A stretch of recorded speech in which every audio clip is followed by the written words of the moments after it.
आप सभी का इस सेशन में स्वागत है। ये पहला सेशन है हमारा क्वेश्चंस एंड आंसर्स सेशन। और इसमें जो पहले हमारे गेस्ट हैं वो हैं हमारे ही विद्यालय के प्रधानाध्यापक मिस्टर अमरीश कुमार। उनके डेडिकेशन ने, उनके धैर्य ने, उनके समर्पण ने, उनके अनुशासन ने 7 साल में जेनेटिक को प्रगति दी है। 7 साल पहले जो उनका एक्सपीरियंस था उसके कारण आज ये चीज़ें हो पा रही हैं। आज हम एक ऐसी स्थिति में हैं जहाँ पर हम बच्चों को एक बेहतर स्थिति में पाते हैं। अगर मैं अमरीश जी की व्यक्तिगत तौर पर बात करूँ तो बड़े धैर्यवान व्यक्ति वो रहे हैं।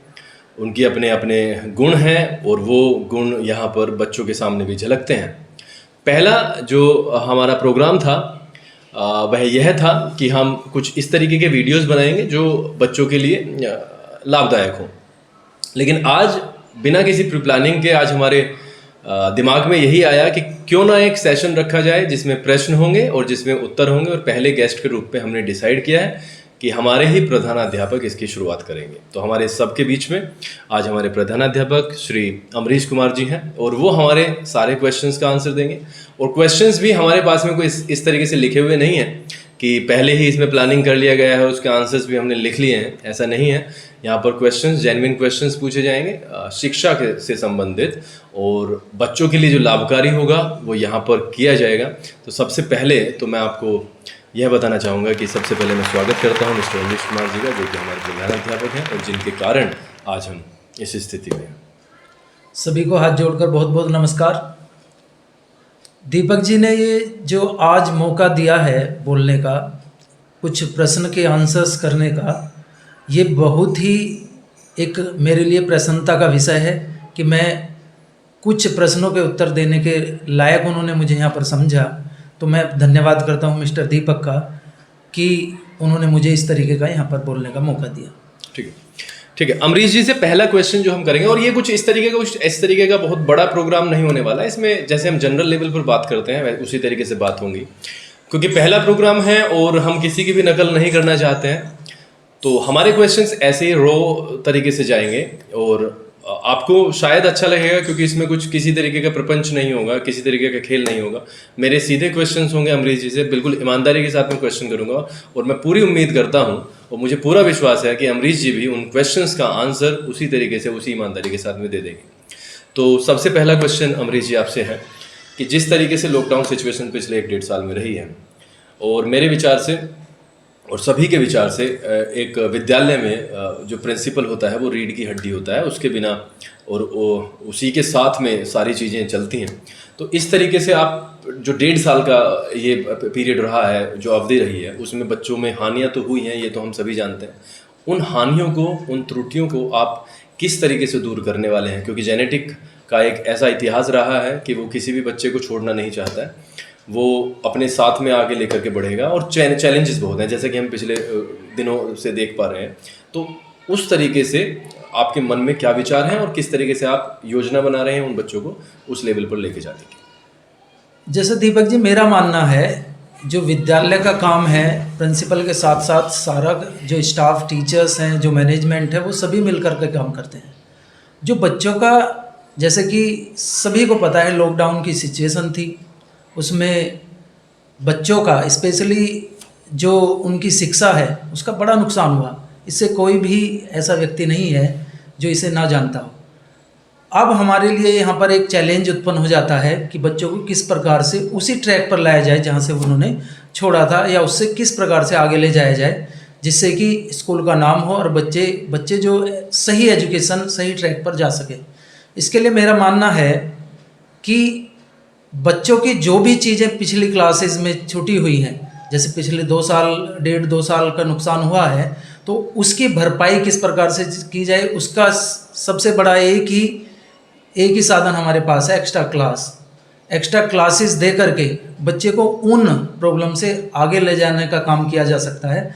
और वो एक्स्ट्रा क्लास हमने कुछ दिनों के लिए स्टार्ट भी की थी। अब बीच में एग्ज़ाम चले हैं, उसके बाद हम पूरी कोशिश करेंगे एक्स्ट्रा क्लास चलाने की। अपने स्टाफ को इसके लिए हम तैयार करेंगे कि बच्चे की जो भी कमियां हैं, जो भी बच्चे के अंदर जो भी त्रुटियां इस समय में आई हैं, उन त्रुटियों को दूर करने के लिए हर भरसक प्रयास किया जाए। और मेरा मानना ये है कि अगर इस तरीके की मेंटेलिटी के साथ और इस तरीके की जो हमारी टेक्निक है इसके साथ हम जाते हैं बच्चों के साथ, तो मेरे ख्याल से उनके लिए प्रभावी होगा, उनका रिजल्ट ज़रूर सुधरेगा। ठीक है। दूसरा क्वेश्चन पे जाने से पहले मैं आपसे सिर्फ इतना जानना चाहता हूँ अमरीश जी, कि जिस तरीके से एजुकेशन का पूरा ये सिस्टम पूरा प्रणाली चलती है, खासकर मैं ग्रामीण क्षेत्रों की बात करता हूँ।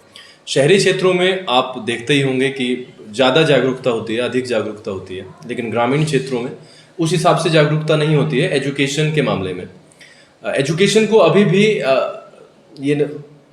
ऐसे ही ले लिया जाता है, they take it for granted.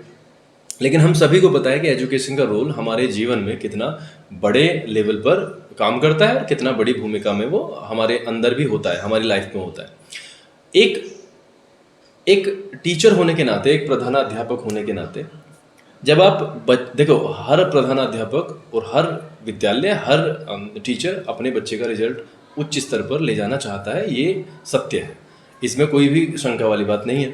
तो क्या क्या वो चैलेंजेस हैं जो आपको आपकी मंजिल तक जानने में अवरोध उत्पन्न करते हैं? चैलेंजेस तो बहुत सारे होते हैं, तो हम यहाँ पर ये जानना चाहते हैं, और हमारे जो अभिभावक हैं जो हमें इस टाइम देख रहे हैं, और जो आपके बच्चे हैं वो भी देखना चाहते हैं, जानना चाहते हैं कि वो कौन से चैलेंजेस एक प्रधानाध्यापक के रास्ते में आ जाते हैं, जिससे कि उसे लड़ना पड़ता है, उसे पार पाना होता है, क्योंकि एक प्रधानाध्यापक के मन की स्थिति वही जानता है। हम और या कोई तीसरा अन्य व्यक्ति उसके बारे में ज़्यादा जान नहीं पाएगा, लेकिन एक प्रधानाध्यापक जो फील करता है स्कूल के अंदर 6, 7, 8 घंटे, और उसके बाद भी उसे पूरी प्रोग्रामिंग करनी होती है, तो वो क्या क्या चैलेंजेस हैं?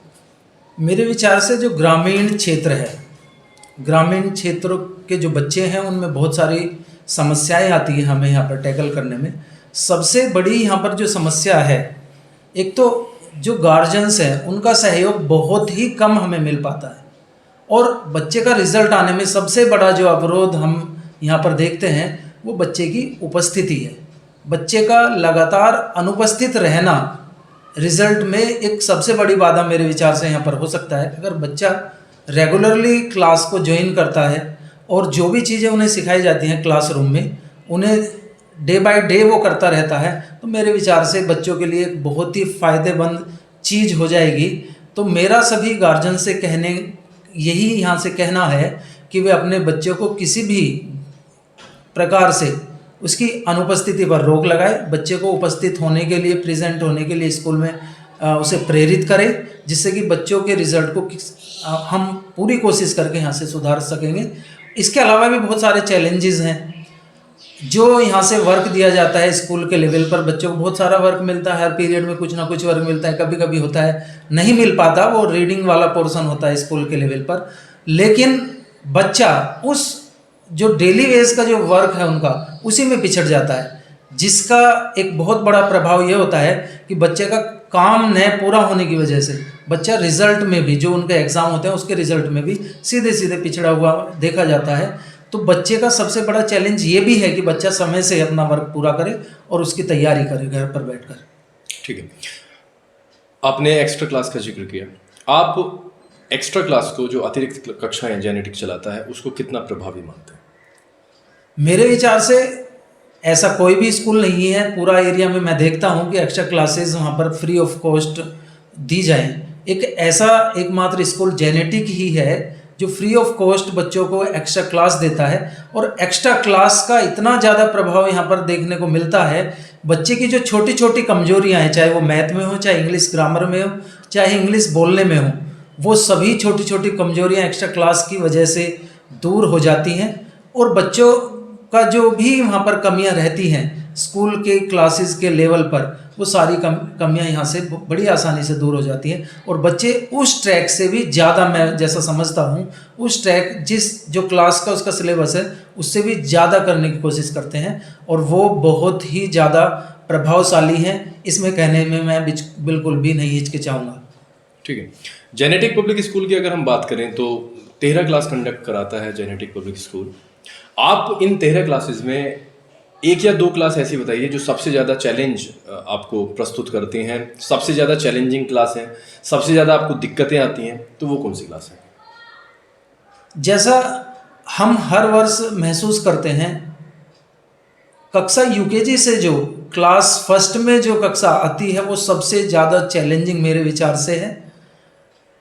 वो बच्चा अभी जो कुछ लिमिटेड कोर्स कर पाता था, अब वो भी टीचर्स का उसमें बहुत बड़ा सहयोग होता है, लेकिन जब बच्चा फर्स्ट क्लास में आता है तो उस पर एक एक्स्ट्रा बर्डन वहाँ पर हो जाता है, और बच्चा जो है लिखने में भी प्रॉब्लम होती है, बच्चा बोर्ड पर से इतनी इजीली नहीं लिख पाता, और बच्चे को समझने में भी मेरे विचार से जो यूकेजी का जो सिलेबस है, जो फर्स्ट का सिलेबस है, उसे समझने में भी थोड़ी सी दिक्कतें शुरुआती 1-2 महीने में आती हैं। तो सबसे बड़ा जो चैलेंजिंग स्कूल के लिए मेरे विचार से जो काम होता है वो फर्स्ट क्लास का होता है, और हम इसे बड़े प्रभावी तरीके से, सुचारू तरीके से इस क्लास को टैकल करने का काम करते हैं, उनका रिजल्ट देने का काम करते हैं। और बाद में जब हम देखते हैं कि जब 1 वर्ष पूरा हो जाता है फर्स्ट क्लास का, तो वो बच्चा एक सही तरीके का बच्चा हो जाता है जो सेकंड में जाने के लिए बिल्कुल तैयार हो जाता है।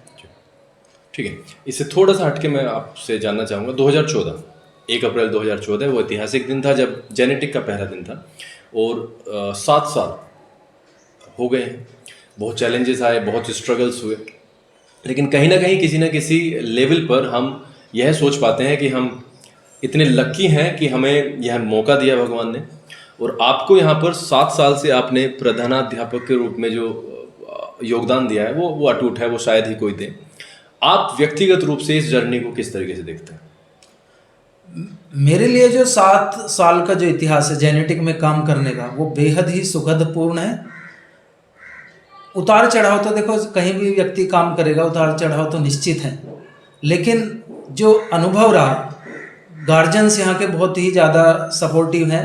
हर मतलब अगर गार्जियंस के एवज में हम बात करते हैं तो बहुत सारे कामों में वो सपोर्ट करते हैं, बहुत सारी चीज़ों के लिए हमें प्रेरित करते हैं, और हमारा जो स्टाफ रहा है वास्तव में हमें उसका भी बहुत बड़ा सहयोग मैं यहाँ पर मानूंगा कि बगैर स्टाफ के तो कुछ होने नहीं वाला था। तो जो भी जेनेटिक की यहाँ पर स्थिति है उसके लिए उसके स्टाफ का, उसके गार्जियंस का वास्तव में हम धन्यवाद करेंगे। और यहाँ पर मैं दीपक जी का भी बहुत यहाँ पर आभार प्रकट करना चाहूँगा कि उन्होंने भी जो भी यहाँ पर परिस्थितियाँ आई, चाहे वो यहाँ पर एक थोड़ी सी कभी कभी परिस्थिति आ जाती है जिसमें मन विचलित हो जाता है, उन सभी परिस्थितियों में बड़ा मतलब एक तरीके से पूरा सहयोग किया, उसके लिए मैं सभी का बहुत बहुत आभारी हूँ। 7 साल के इतिहास जिस तरीके से मैं देख पाता हूँ, 7 साल का इतिहास जेनेटिक का रहा है। अगर मैं इकोनॉमिक फ्रंट पे बात करूँ तो जेनेटिक बहुत ही ग्राउंड लेवल से उठ के आया, और उसने स्ट्रगल के साथ में और लोगों के सपोर्ट के बिना ये संभव था नहीं। जिस तरीके से भगवान ने हिम्मत दी और जिस तरीके से आगे बढ़ा है जेनेटिक, वो वास्तव में कहीं ना कहीं वो एक ड्रीम जर्नी रही है। मेरा अगला क्वेश्चन आपसे होगा, आपके एक ऐसी क्लास जो अभी मैंने पूछा जो मोस्ट चैलेंजिंग क्लास थी, और एक ऐसी क्लास जहाँ पर आप जाते हो, और अभी मैं करंट सिचुएशन में बात कर रहा हूँ, और आपको बड़ा भी एक ऐसा फील होता है कि हाँ हम यहाँ से एक नेक्स्ट लेवल पे चले ही जाएंगे। कुछ ऐसे बच्चे होते हैं, एक आध क्लास ऐसी होती है जो हमें एक मोटिवेशन देती है, एक इंस्पिरेशन देती है कि हाँ यार ये बच्चे हैं जो हमें एक लेवल अप लेके जाएंगे। तो वो इस तरीके की अभी करंट सिचुएशन में कौन सी क्लास है? जैसा आपने सबसे पहला प्रश्न जो पूछा, मैं सबसे पहले उसी का आंसर देना चाहूँगा कि बहुत सारे उतार चढ़ाव किसी के भी जीवन में हो सकते हैं। अगर वो कहीं भी काम करेगा तो उतार चढ़ाव तो जीवन का हिस्सा है। जेनेटिक ने भी बहुत सारे उतार चढ़ाव का यहाँ पर सामना किया है, और इसमें हम सफल भी हुए। इसमें गार्जियंस का, मैंने पहले भी आपको बताया कि गार्जियंस का विशेष यहाँ पर सहयोग रहा है, टीचर्स का यहाँ पर सहयोग रहा है। लेकिन जब जो दूसरे क्वेश्चन की आपके यहाँ पर बात आती है, वो है सबसे अच्छी क्लास। आपके लफ्ज़ों में अगर मैं बात करूँ, उसकी सबसे अच्छी क्लास या सबसे सुखद क्लास कौन सी हो सकती है जब हम उस क्लास में एंट्री करते हैं। मेरे विचार से 2-3 क्लास यहाँ पर है, लेकिन सबसे अच्छी क्लास में जो उसके स्टैंडर्ड के हिसाब से मैं मानता हूँ वो 3rd क्लास मेरी नज़रों में है। 3rd क्लास अपनी जो भी सिलेबस है उससे ज़्यादा करने का प्रयास करती है। छोटी क्लास है लेकिन एक अच्छी क्लास के रूप में मैं उसे हमेशा अपने सामने देखता हूँ। तो आपने 3rd क्लास की बात की, और 3rd क्लास वास्तव में बेहतर करती है। आप किसी भी फ्रंट पे आप देखें, आप उसे होमवर्क के लिए देखें या अनुशासन के रूप में देखें, तो 3rd क्लास कहीं ना कहीं आपको एक आशा की किरण देती है। ठीक है, ये कुछ क्वेश्चंस हमारे माइंड में और हैं, और वो थोड़ा सा शिक्षा से अलग मुद्दों पे हैं। जैसे हम आपसे अब ये जानना चाहते हैं कि जिस तरीके से आप यहाँ से फ्री होकर के 2 बजे आप चले जाते हो, 3 बजे आप अपने घर पे जाते हो, तो ये पर्सनल लाइफ का और प्रोफेशनल लाइफ का आप सामंजस्य किस तरीके से बैठा पाते हो उसमें, क्योंकि सिर दर्द बहुत होता है स्कूल के अंदर, बहुत सारी क्लासेज हैं, बहुत सारे गार्जियंस को फेस करना होता है और कई बारी वो चीज़ें उस तरीके से नहीं हो पाती जिस तरीके से हम ड्रीम करके आते हैं, जिस तरीके से प्लान करके आते हैं। तो वो जो कनेक्शन है आपका पर्सनल लाइफ का और प्रोफेशनल लाइफ का, वो किस तरीके से आप उसे कनेक्ट करते हो? ये जो लाइफ है पूरा का पूरा हेक्टिक है, सभी जानते हैं। सुबह से लेकर 2 बजे तक पूरा का पूरा हमें मेहनत करनी होती है बच्चों के रिज़ल्ट के लिए, और ये केवल और केवल बच्चों के रिज़ल्ट के लिए ही होती है। घर पर जब हम स्कूल टाइम से घर पर अपने जाते हैं तो बहुत सारा समय वहाँ पर भी हम अपने बच्चों के लिए ही वहाँ पर स्पेंड करते हैं कि बच्चों का रिज़ल्ट किस प्रकार से, अगले दिन हम किस प्रकार से काम करें जिससे कि बच्चों का रिज़ल्ट सुधरे, बच्चों का रिज़ल्ट इम्प्रूवमेंट में आए। और कुछ समय मतलब बहुत सारा समय बच्चों के लिए ही व्यतीत हो जाता है। तो ये हमें अपने आप पर खुशी होती है कि बच्चों के लिए ही हमने ये सारा का सारा कुछ यहाँ पर अपने लिए रख रखा है। थोड़ा बहुत समय है जिसमें हम अपने जो पर्सनल वर्क हैं वो करते हैं, लेकिन मोस्टली जो समय है वो बच्चों के लिए ही हमने यहाँ पर रखा हुआ है। जैसे हमारा सेशन अब करंट सेशन से चल रहा है और लिटरली मैं बताऊं तो मेरे भी दिमाग में अभी आया और आपको तो सडनली एकदम से पता चला, तो आपने अभी की स्थिति के लिए, क्योंकि this is a tough task, ये कुछ ऐसा नहीं है कि, और ये बड़ा सीरियस लेवल का काम था, तो आपने अब अपने आप को किस तरीके से इस उसमें ढाला, क्योंकि मजाक भी होता है, इससे पहले मजाक भी चल रहा था और अब एकदम से सीरियस मोड में हम आए हैं, तो किस तरीके से आप अपने आपको इस तरीके से स्विच करते हो कि एक जगह पे हम बड़े लाइट मूड में थे but now the things have become very serious, तो ये किस तरीके से होता है? ये देखो बहुत सारी चीज़ें हमारी लाइफ में होते हैं। कभी कभी हमारा मन किसी काम में नहीं लगता, कभी कभी बहुत ज़्यादा लग जाता है।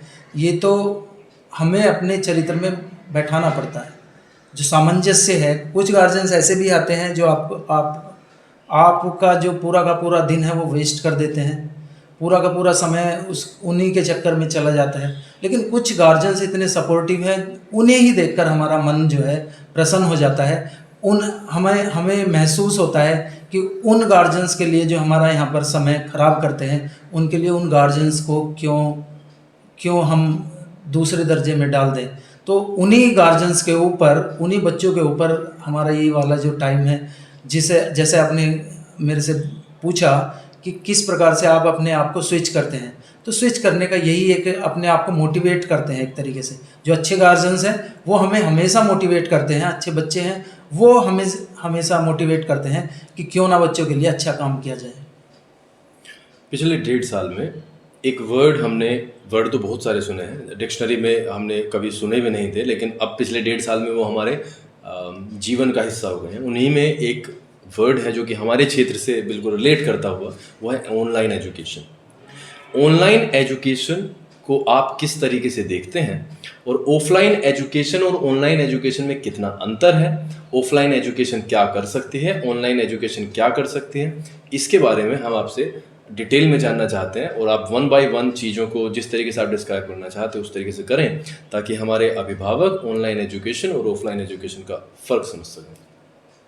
जैसा कि 2020 में कोरोना का टाइम आया, उसी समय हमने एक ऑनलाइन एजुकेशन का एक विकल्प हमारे सामने आया।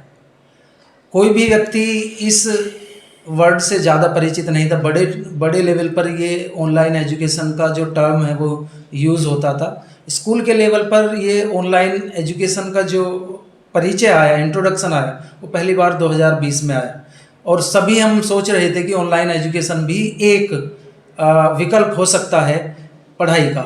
लेकिन जैसे मैंने अब 1 साल 1.5 साल बाद मैं फील करता हूँ कि ऑनलाइन एजुकेशन और ऑफलाइन एजुकेशन में कोई कंपेयर ही नहीं है। ऑफलाइन एजुकेशन ऑनलाइन एजुकेशन से कहीं ज़्यादा बेहतर है।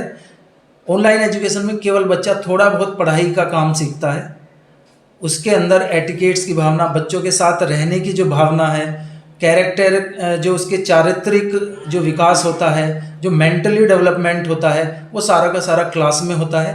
तो मेरा ये मानना है, अपने व्यक्तिगत तौर पर मैं ये मानता हूँ कि ऑनलाइन उस समय में एक विकल्प था, लेकिन असली जो मेन साधन है पढ़ाई का, जिसमें बच्चा सीखता है, आगे बढ़ता है, अपने जीवन के संबंध में बहुत सारी चीज़ें सीखता है, वो ऑफलाइन एजुकेशन ही मेरे विचार से हो सकता है। ऑफलाइन ही एकमात्र बच्चों को सिखाने का एकमात्र साधन हो सकता है। जी। कुछ ऐसे बच्चे हमेशा स्कूल्स में होते हैं, चाहे हम कितना भी दावा करें, टू बी वेरी ऑनेस्ट, हम कितना भी दावा करें, हम कुछ भी कहें, लेकिन कुछ ऐसी परसेंटेज में अमरीश जी कुछ ऐसे बच्चे होते हैं जिनको हम उस तरीके से एजुकेट नहीं कर पाते जो एक पेरेंट्स की क्या होती है, नीड होती है और जो एक्सपेक्टेशन होती है। तो आप उन गार्जियंस से क्या अपील करना चाहेंगे, प्लस उन्हें क्या सजेशन देना चाहेंगे, प्लस उन्हें क्या भरोसा देना चाहेंगे जिनके बच्चे आशाओं के अनुरूप पढ़ाई नहीं कर पा रहे हैं? रीज़न चाहे कुछ भी हो, रीज़न तो कई तरीके हो सकते हैं। हमारा हो सकता है स्कूल के अंदर, दूसरा बच्चे की अपनी एक व्यक्तिगत तौर पर गलतियां हो सकती हैं, और तीसरा उसके घर का माहौल हो सकता है। मतलब इसको भी ध्यान में रखते हुए, इसको आप अलग रख दीजिएगा, बावजूद इसके आप उन गार्जियंस को किस तरीके से भरोसा दिलाना चाहते हैं कि हाँ, आपके बच्चे के साथ में हम हैं और किस तरीके से हम काम करेंगे? देखो, सभी बच्चों का जो सीखने का तरीका है, सीखने की उम्र है, वो सभी की अलग अलग होती है। कुछ बच्चे हैं जो शुरुआत से ही बड़े अच्छे होते हैं, वो पढ़ाई में अच्छे होते हैं, लेकिन कुछ बच्चे ऐसे हैं जो पढ़ाई में कम करते हैं। तो पढ़ाई का कोई भी लिमिटेशन या कोई भी टाइम नहीं है। बच्चा ऐसा हो सकता है कि 1 या 2 क्लास में कम करे, लेकिन ये बिल्कुल निश्चित है कि अगर बच्चे के साथ हम लगे रहें, कॉन्टिन्यूसली वर्क करें, बच्चे की जो अंदर चीज़ें हैं उन्हें समझने की कोशिश करें और उसके हिसाब से वहाँ पर उनके साथ मेहनत की जाए, तो निश्चित ही बच्चा चल निकलेगा एजुकेशन में। ये तो हमें बिल्कुल पूरा का पूरा, लेकिन उसकी कोई टाइम नहीं है कि वो 1 साल में चलेगा, वो 6 महीने में चलेगा। बच्चों के सभी की जो कैप्चर करने की जो पावर है, जो उनका विजडम है, जो सभी का जो ब्रेन है, वो सभी का अलग अलग है। तो मेरा ये मानना है कि कोई भी अगर किसी का बच्चा कम कर रहा है तो वो ज़्यादा अपने आप के ऊपर बर्डन ना ले। स्कूल का काम है, स्कूल हमेशा उसके लिए प्रयासरत है कि बच्चे को किस तरीके से आगे ले जाया जाए। तो इसमें तो ज़्यादा परेशान होने की, बस हमें एक चीज़ गार्जियंस की तरफ से मैं चाहूँगा कि गार्जियंस अपने बच्चे को नियमित रूप से कॉन्टिन्यूसली अपने घर पर चेक करे कि बच्चा कर क्या रहा है, बच्चा एजुकेशन शिक्षा से जुड़ा हुआ है या नहीं, या बच्चा किसी और चीज़ में ज़्यादा इंटरेस्ट ले रहा है। बस मेरा यही सभी गार्जियन से, जो सभी अभिभावक गण हैं, उनसे सभी से यही निवेदन है कि वो अपने बच्चे को चेक करता रहे और बाकी सब कुछ स्कूल के ऊपर छोड़ दे। स्कूल हमेशा बच्चों के हित में ही काम करता रहेगा।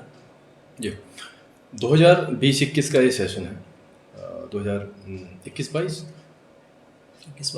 21-22 का ये सेशन है, और 20-21 का सेशन हमारा सारा ही धूमिल हुआ, और 21-22 का जो ये सेशन है ये भी कहीं ना कहीं किसी ना किसी लेवल तक 1-1.5 महीने पहले तक ये भी एक अंधेरे में ही था।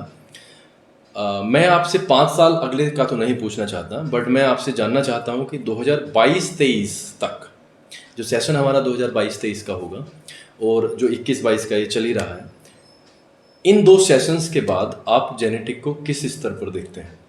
I am not talking about economically, मैं सिर्फ यहाँ पर एक शैक्षिक स्तर पर बात करना चाहता हूँ कि हम जेनेटिक को किन बुलंदियों पर देखते हैं, क्या क्या चीज़ें जेनेटिक में आने वाली हैं और क्या क्या हम ये जेनेटिक करने वाला है। देखो, लॉकडाउन के समय ने सभी को इकोनॉमिकली तोड़ दिया है, इसमें तो कोई 2 राय है ही नहीं। लेकिन अगर ये वाली जो सिचुएशन है अगर दोबारा हमारे लाइफ में नहीं आती, तो मेरा पूरा मानना है हर तरीके से, बिल्डिंग वाइज की अगर आप बात करें तो वो भी, और आप अगर एजुकेशन के लेवल की बात करते हैं, एजुकेशन की बात करते हैं, तो वो भी मैं सभी को यहाँ पर बिल्कुल आश्वस्त कर देना चाहता हूँ कि जेनेटिक दिन दूनी रात दुगनी तरक्की करने वाला है। और ये केवल अपने लिए ही नहीं, बच्चों के लिए यहाँ पर बिल्कुल वो सभी चीज़ें सिस्टमेटिक होने वाली हैं जो बच्चे ने लॉकडाउन के समय में खो दी हैं। तो सभी थोड़ा सा धैर्य रखें।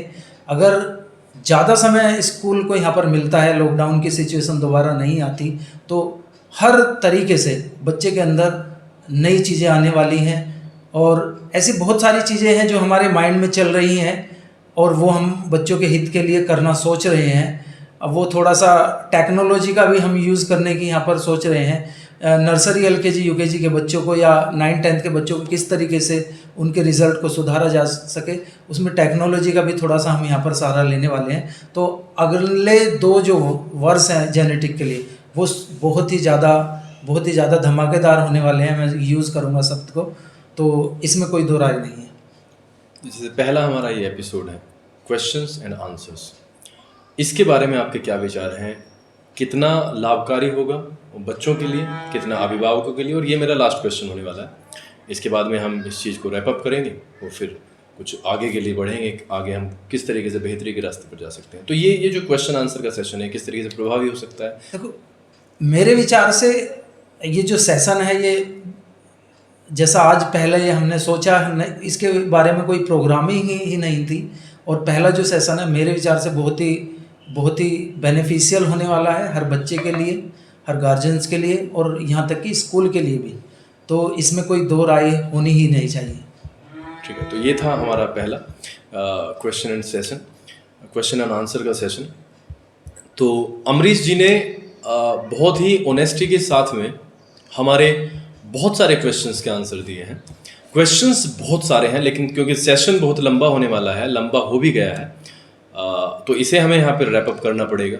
और इस उम्मीद के साथ कि आगे ये सेशन ये बहुत बड़े लेवल पर जाएगा, इस तरीके के एपिसोड्स आते रहेंगे और हम इसे एपिसोड वाइज, पूरे सब्जेक्ट वाइज इसे आपके लिए यूट्यूब पर डालते रहेंगे, फेसबुक पर डालते रहेंगे। आज जो भी जेनेटिक ने किया है पिछले 7 वर्षों में, जो भी लॉकडाउन सिचुएशन रही है, जो भी शिक्षा के बारे में अमरीश जी के विचार रहे हैं, वो उन्होंने बहुत ऑनेस्टी के साथ में हमारे सबके सामने बताए हैं।